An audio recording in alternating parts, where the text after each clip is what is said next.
Recorded, starting right now. So let's start with any questions anybody wants to ask prior to getting to the questions that people had sent me. I've got one. So what if it's an embarrassing question that I'm If you not don't, comfortable asking? then you email it to me or just call us. So I don't want you to be Okay. embarrassed on this at all. So Okay. anything else? All right, we're going to get started. So if you're, I'm going to mute some people because I can hear people talking. So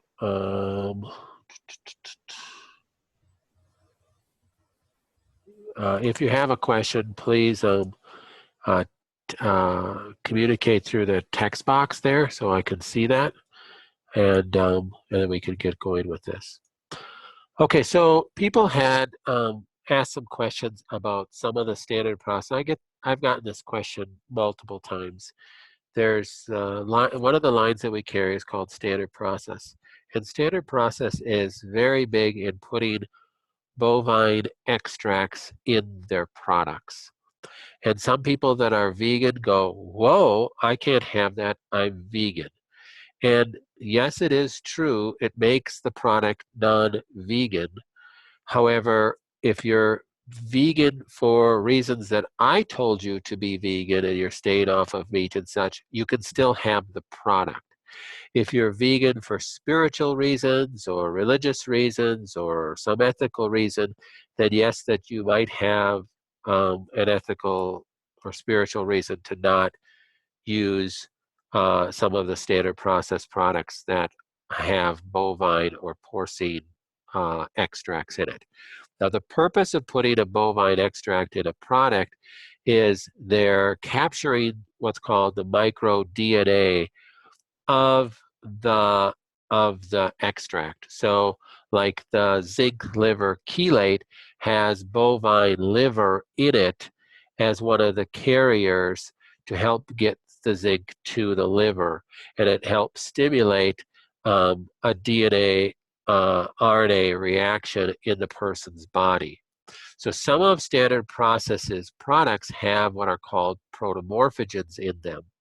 And a protomorphogen is a bovine or porcine type product that helps bring the nutrition to the organ itself. So you have in your body what are called messenger RNA. And the microRNA from the protomorphogen stimulates the messenger RNA to the organ that you need help with. So it gets kind of complicated. It was a theory from many, many years ago, but it has some efficacy, and there's some proof coming out in many studies that it actually works.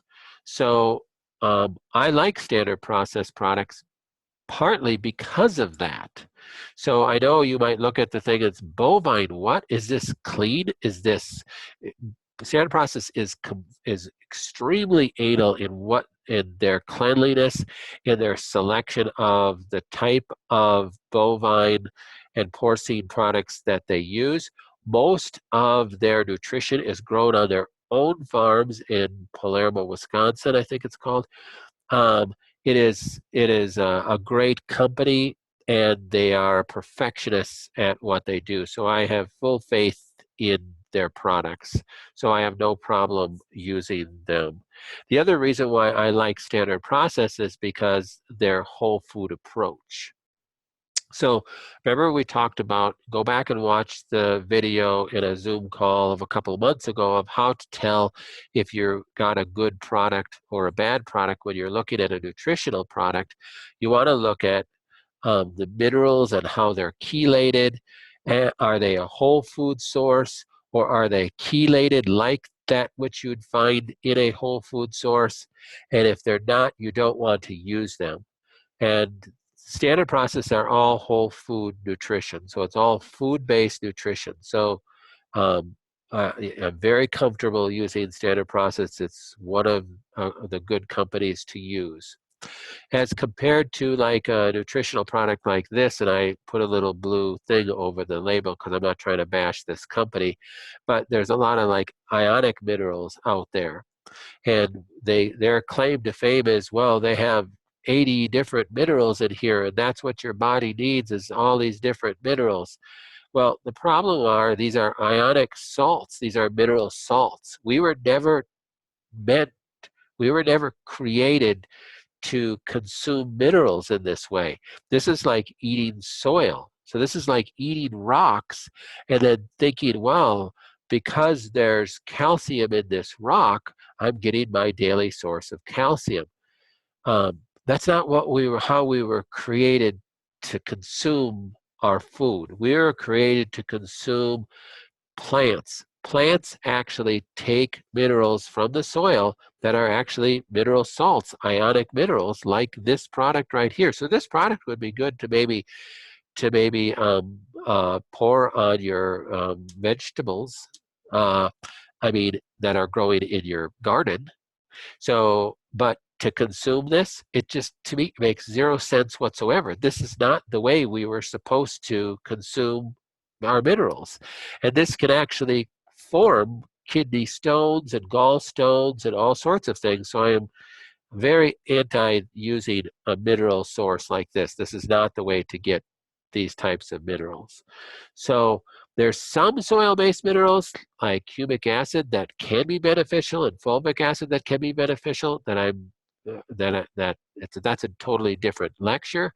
But when we're getting our nutrition, we want whole food based, plant based, or bonded. Remember, we talked about the couple of the Trax company, and I forgot the name of the other company that use a double bond glycine to the minerals. Minerals have to be chelated, or they're going to be in a salt base like this, and you don't want this kind of mineral.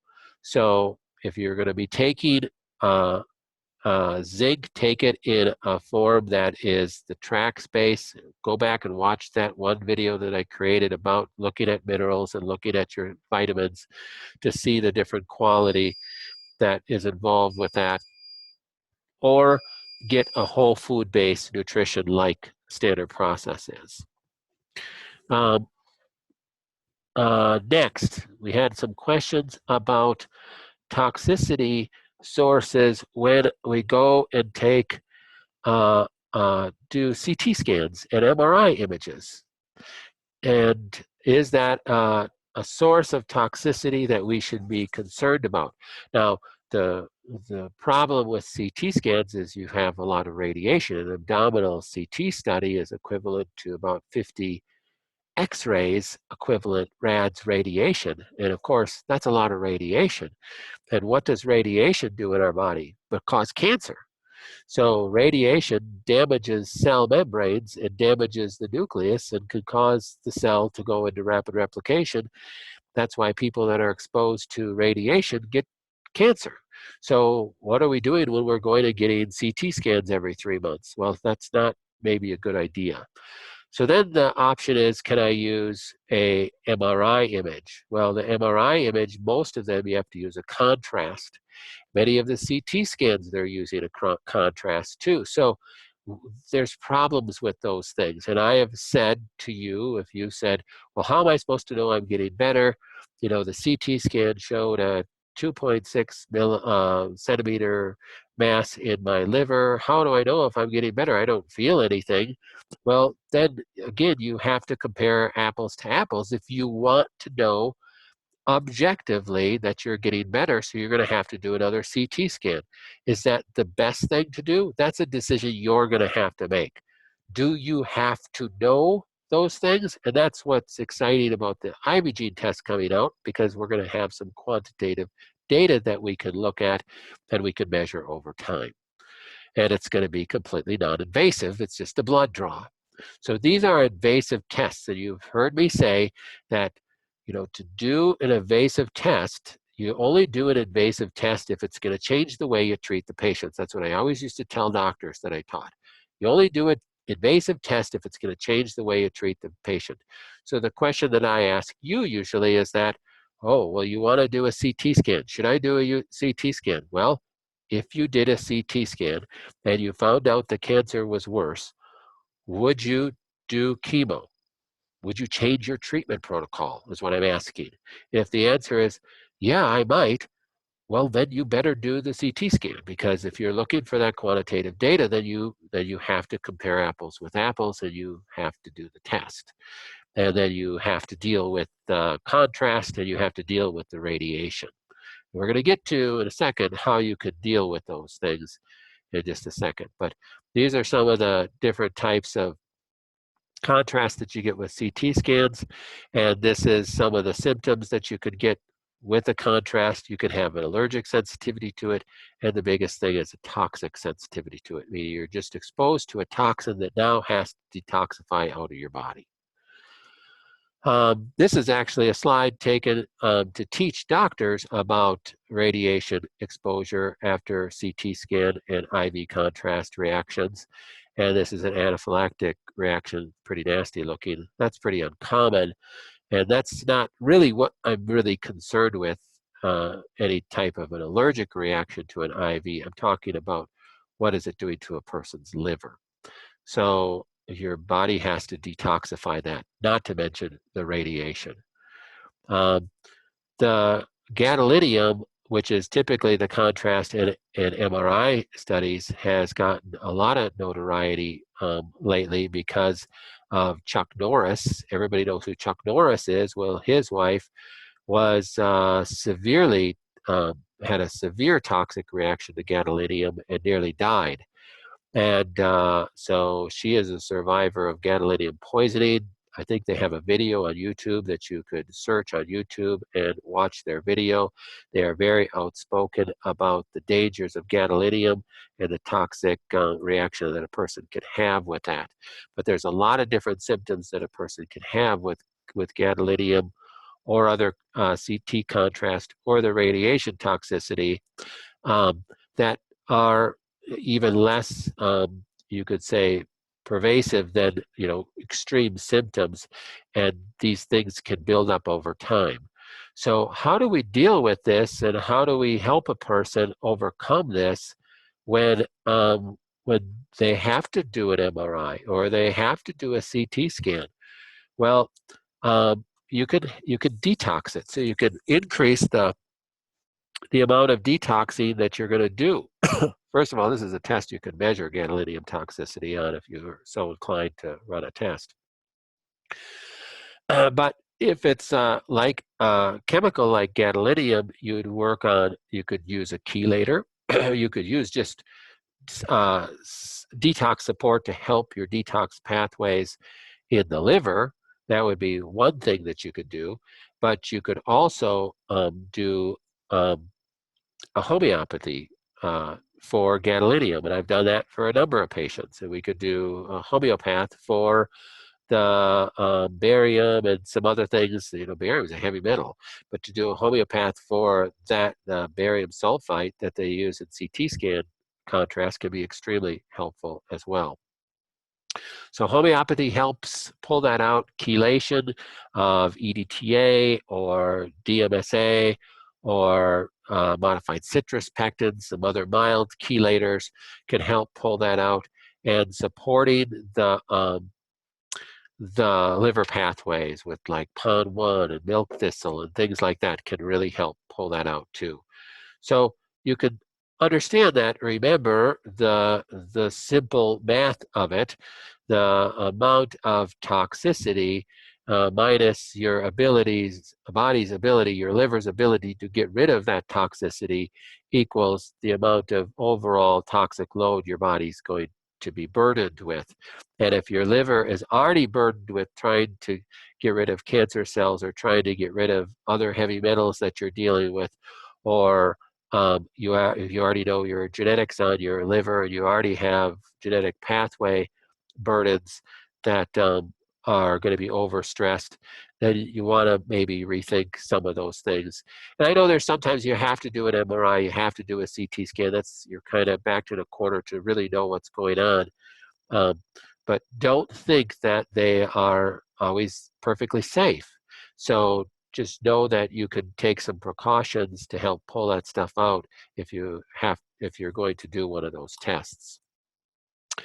Okay, so I'm going to unmute everybody here. Does anybody have any questions on what we're talking about, or any other questions?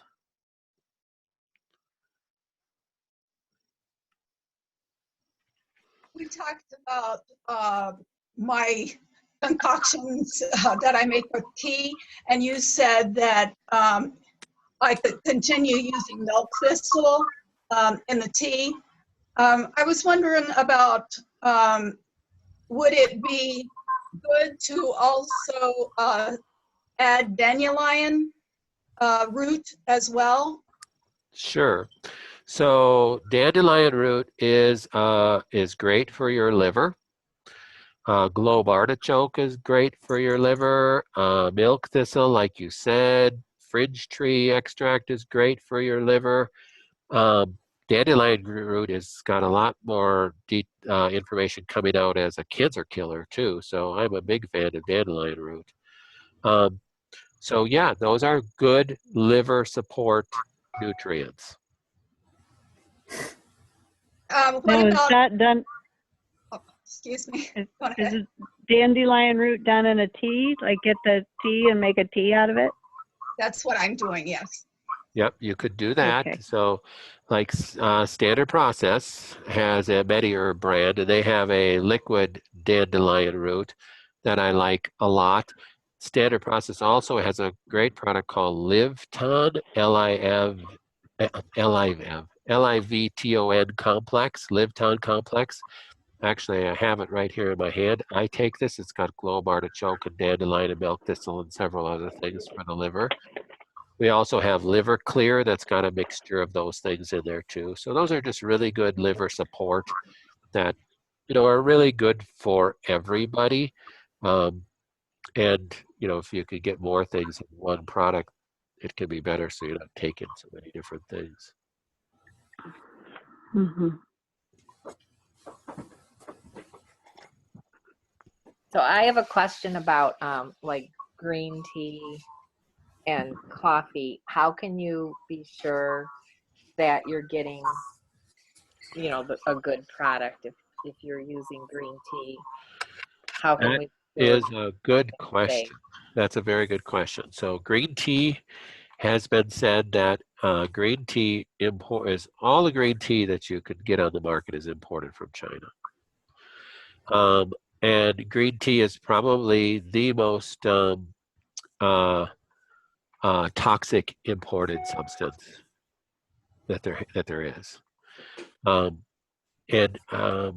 I used to know exactly why, but I think it has to do with where it's grown and how it's grown. But heavy metal toxicity with green tea is really high. So you have to trust the company that you're getting the green tea from. So buying organic green tea, if you're going to use it, if you're talking about using like a tea bag in a cup of tea, then that's probably your safest bet. But there's no guarantee that organic green tea doesn't have heavy metals in it.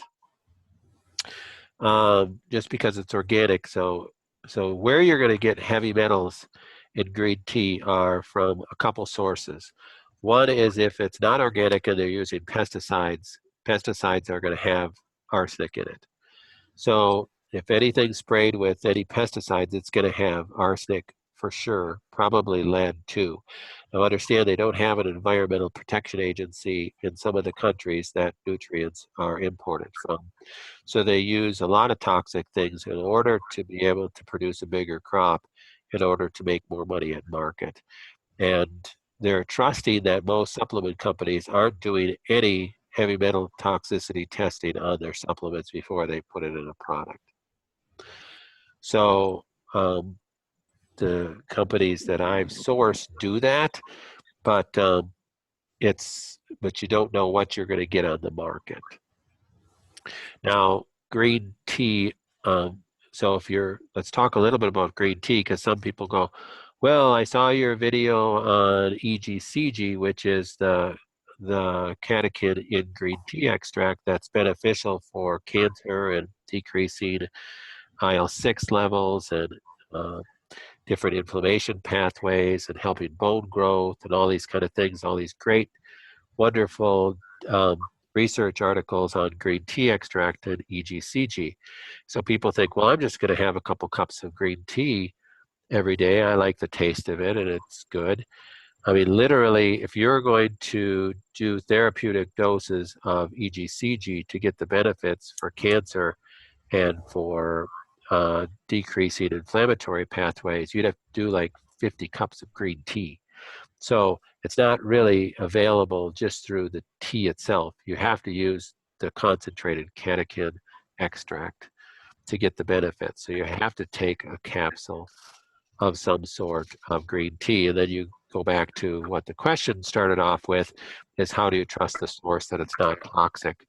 Well, you have to know the company that you're getting it from, and that they're doing heavy metal testing on it. Does that answer? Go ahead. You sell a green tea extract supplement, correct? So our green tea extract is called EGCG.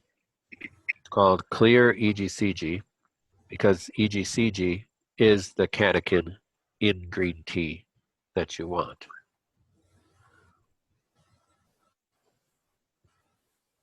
And there's a number of good companies that have. Every time I unmute, you're coming through choppy like a bad cell phone call. So I missed some of what you said about the ECGC, like to get it in as a supplement. Could you repeat that? Sure. So EGCG, you need to take it as a supplement, not as a tea. In order to get the concentration of EGCG that you need, you have to take it as a supplement. You're not going to get enough EGCG out of a green tea drink to give you really any therapeutic benefits. You said you have Right. that. You have a product that would suffice, like where we would take one or two a day, and that would be. Yep. So the product we have is called Clear EGCG. Clear EGCG. So if you search in the store, it's called Clear EGCG.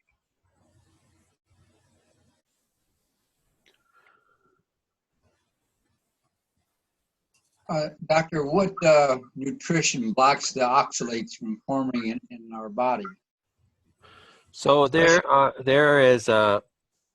several things that will help you form. So oxalates are a substance that are in our food, and normally we don't absorb oxalates. So oxalates are in a lot of good vegetables, but we in our gut have a gene that makes an enzyme that breaks down oxalates so that it gets deposited in the toilet and doesn't get absorbed. The problem is if I have defects on that gene, then I will absorb a lot of oxalates, and that I will become what has been termed over the years a stone former. So people that have tendency to form gallstones and kidney stones and other stones in different organs, you could get liver stones and bile duct stones, and they are considered what are called stone formers. That's the old term for it. Oh, they're a stone former. They have to be really careful with their diet, and they have to drink a lot of water. They shouldn't be doing coffee. They shouldn't be doing alcohol. Well, then these are all calcium oxalate stones. So oxalates get absorbed, and then they bind with calcium in the kidneys and in these other organs and form these calcium oxalate stones. So what we used to use is just a calcium product that will help bind the oxalates in the gut, and that will suffice for probably 70% of the people with genetic defects on that gene. But now we're discovering more genes that not only if you have the genetic defect on the gene that you absorb more oxalates, there's other genes that will predispose you to more stone formation. So there's other things that will help that. So there's actually a new product that just came out. I don't even know that we have it yet. That is an oxalate product that we're going to have for people that have that genetic defect as well. And quite honestly, I can't remember the name of it right now. So I'll post it on Facebook. I'll go look it up and I'll post it on Facebook. I don't think we have the product right now. I think they just came out with the prototype. I usually get a bottle of their new products, and I didn't get one yet for that one. But so I'll look and see if it's out yet. But just taking calcium citrate is a way to help bind the calcium in the gut, so that you bind the oxalates in the gut so you don't absorb the oxalates. Calcium citrate is not a great form of calcium to absorb. So it's a good form of calcium to take with a meal, especially a meal that you're going to be consuming a lot of vegetables that have a lot of oxalates. If you take calcium citrate with that, you'll bind a large percentage of those oxalates, and you'll just deposit them in the toilet then, and you won't absorb them. So calcium citrate is a good way to do that. Magnesium citrate can help too, but it's typically calcium citrate. We have a product that has magnesium and calcium citrate in it solely for that purpose. But the new product is even going to be better. They just announced that at the beginning of December, and I think it's supposed to be out now. So I'll let you know, and I'll post it on Facebook. Was there something in Norm's protocol that was to take care of the stones, like ones in his bile ducts? I'd have to look. I'd have to pull his file. Okay. So I can pull his file and have one of the girls give you a holler tomorrow. That would be great. So, doctor, you've talked a lot about gut health, and the gal before us was talking about it. How does the KBMO and the stuff I did, they were saying I've got some form of leaky gut.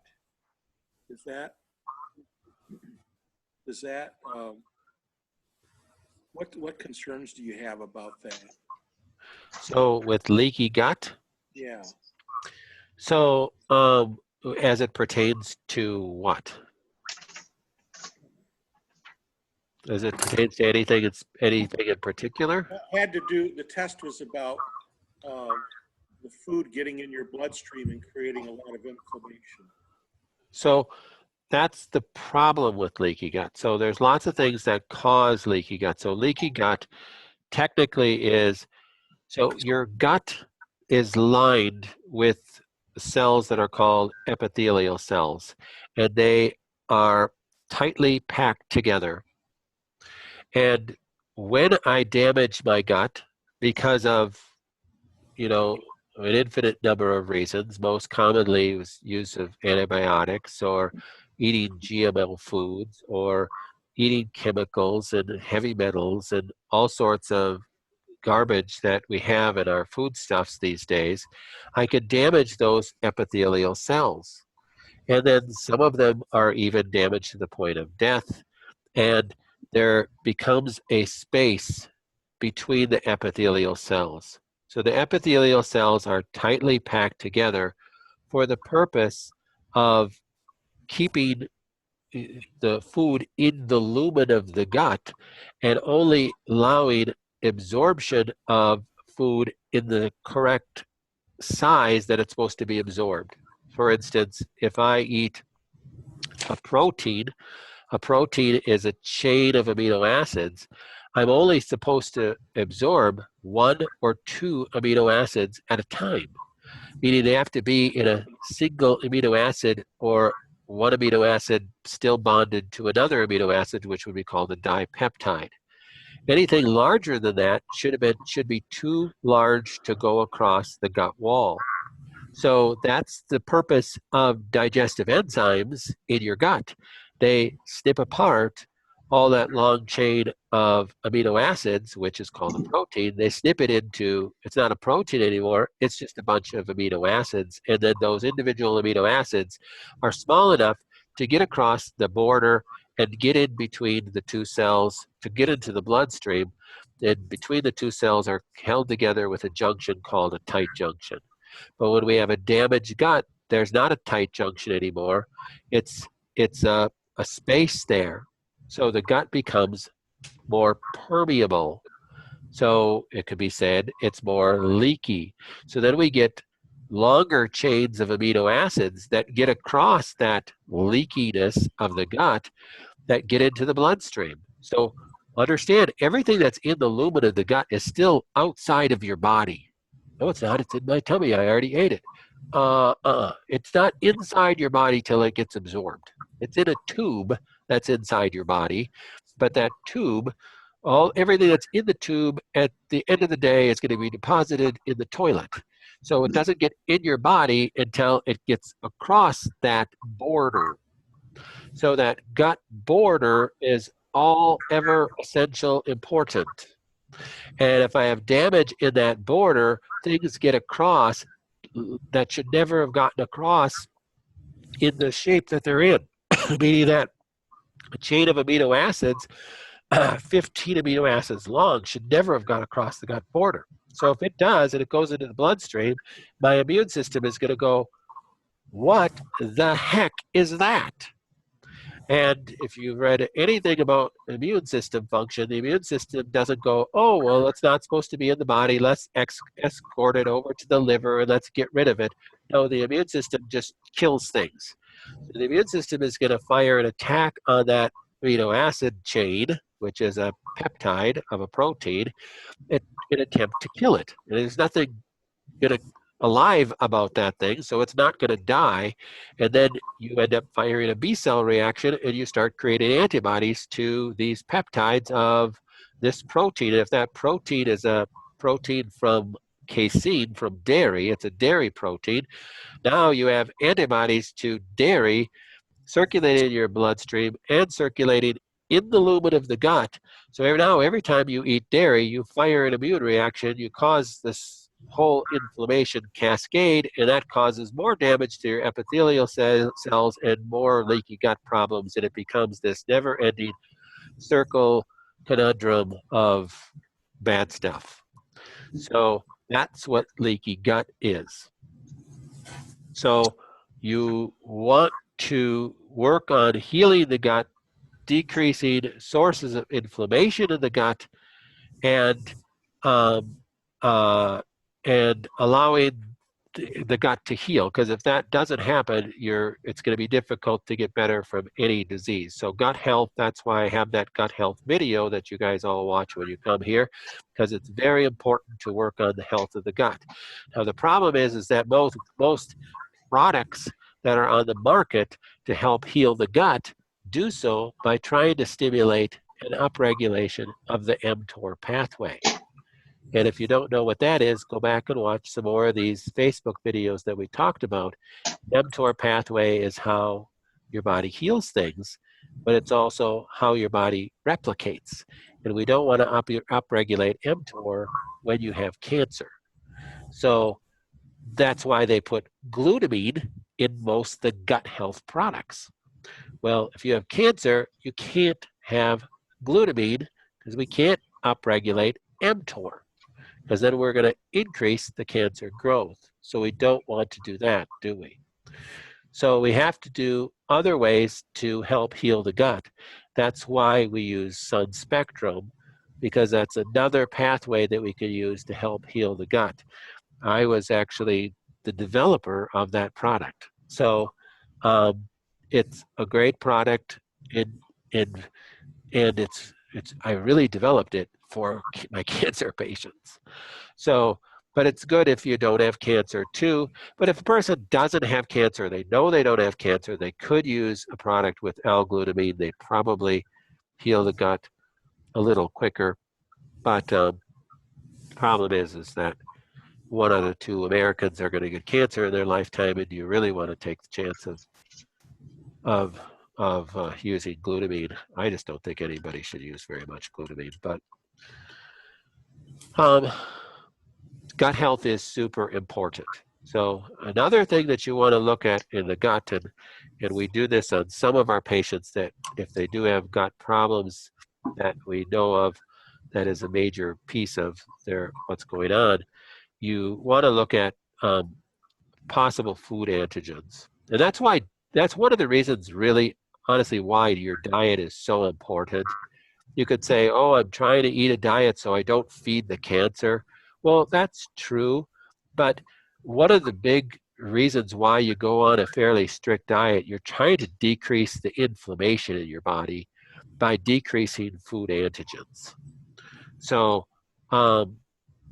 that's a huge benefit, and that's one of the benefits, honestly, of the fasting mimicking diet too, is you just are just severely decreasing inflammation for those 5 days that you're on the fast, and it can really help turn the person's corner for their body to heal. So gut health is super important. Did that answer your question, Mike, or do you have more? Oh, yeah. Thank you. Yes. Anything else? This is just a follow-up question. So it sounds like it's better if we don't even drink any green tea, because it sounds like there aren't any reliable sources. Well, I don't know that I would say that completely. I mean, if you bought let's Celestial Seasons green tea, do I know that it doesn't have any heavy metals in it? I don't know that it doesn't have any heavy metals in it. I bet you there are some organic tea companies out there that do independent testing on their tea. I just am not a drinker of green tea products, so I don't drink green tea. But I bet you if you Googled it and searched it, there are some like little small companies that do that and have a good green tea product. If tea is something that you really like, though, and you're not like hooked on green tea, I'd probably suggest a different tea. And it's because green tea just has just the reputation of being so commonly laden with heavy metals that there's other, if you like drinking tea, there's lots of other teas that you could take the EGCGs in a capsule, and there's a lot of other teas that can be beneficial for your health, other than the green tea. Now, I hate to say this to everybody because my supply is limited, but one of the things that I use on a daily basis is the chaga, and I've introduced it to a few of you that have been here in the last few weeks. But I sourced a chaga. Chaga is a mushroom, so I sourced a chaga from Alaska, that I buy their chaga mushrooms that they hand harvest from living birch trees, and then they grind it up and they sell it to me. Now my supply is somewhat limited, but I used to be a coffee drinker and I love coffee, and I'm not addicted to coffee because I could go off coffee and I don't have any symptoms. But it was just the kind of the social thing, and having a cup of coffee was always so nice. But to me, the ground chaga in a cup with hot water with a little manuka honey is better than coffee. So it's and that is so good for you. So that's kind of like a tea. It's a chaga tea, but it has that earthy flavor of coffee, and so that's a substitute. There's a lot of other organic good herbal teas that are good for you. Chamomile is a very underused product, nutritional nutrient that is something that's good for you. So using chamomile tea, especially for those who have difficulty getting a good night's sleep, that can be extremely beneficial, having that before you go to bed too. Okay. I'm just kind of looking for any other recommendations for teas, because I was trying to replace tea or replace coffee with tea. Like I'll drink coffee occasionally, but I like that hot drink, I do especially too. living in the Midwest. And so, you know, I like coffee and tea. I just thought tea was healthier. So. Yeah, I would say that that is true. Tea is healthier. And you have a lot of sources that you could use some tea for different benefits. If you feel like a cold is coming on, use an echinacea tea. And so, and what's really fun is getting in the habit of making your own. So my wife is big into perennials, and we have a lot of purple coneflower. Well, what's purple coneflower? Echinacea. So last year I cut off all the buds and some of the stems, and I put it in our Vitamix and ground it up, and used that as a tea. It's not the tastiest, but if you mix it with some peppermint, it's really good. Echinacea is a fantastic immune stimulant. Okay. So coffee, limited quantities, but coffee is still okay, like occasionally. Coffee, limited quantities, I'd say yes. Yep. So it's usually fine to have a little coffee. You want to limit the quantity so you're not, drinking a pot of coffee every day. But you can also look at, does coffee have any benefits? Well, it can. It can help people with their bowel movements. Taking it orally can help people stay regular. I have some patients that say, if I don't have my cup of coffee, I don't stay regular with my bowel movements. Well, that it can have some benefits like that, but certainly you'd have more benefits, health benefits from a good herbal tea than from coffee on average. Okay. And is it as much of a, like risky to find the right kind of coffee? I know you sell the organic coffee for the Yeah, that's for the coffee enemas alone. okay. But I would just use an organic coffee to drink. Okay.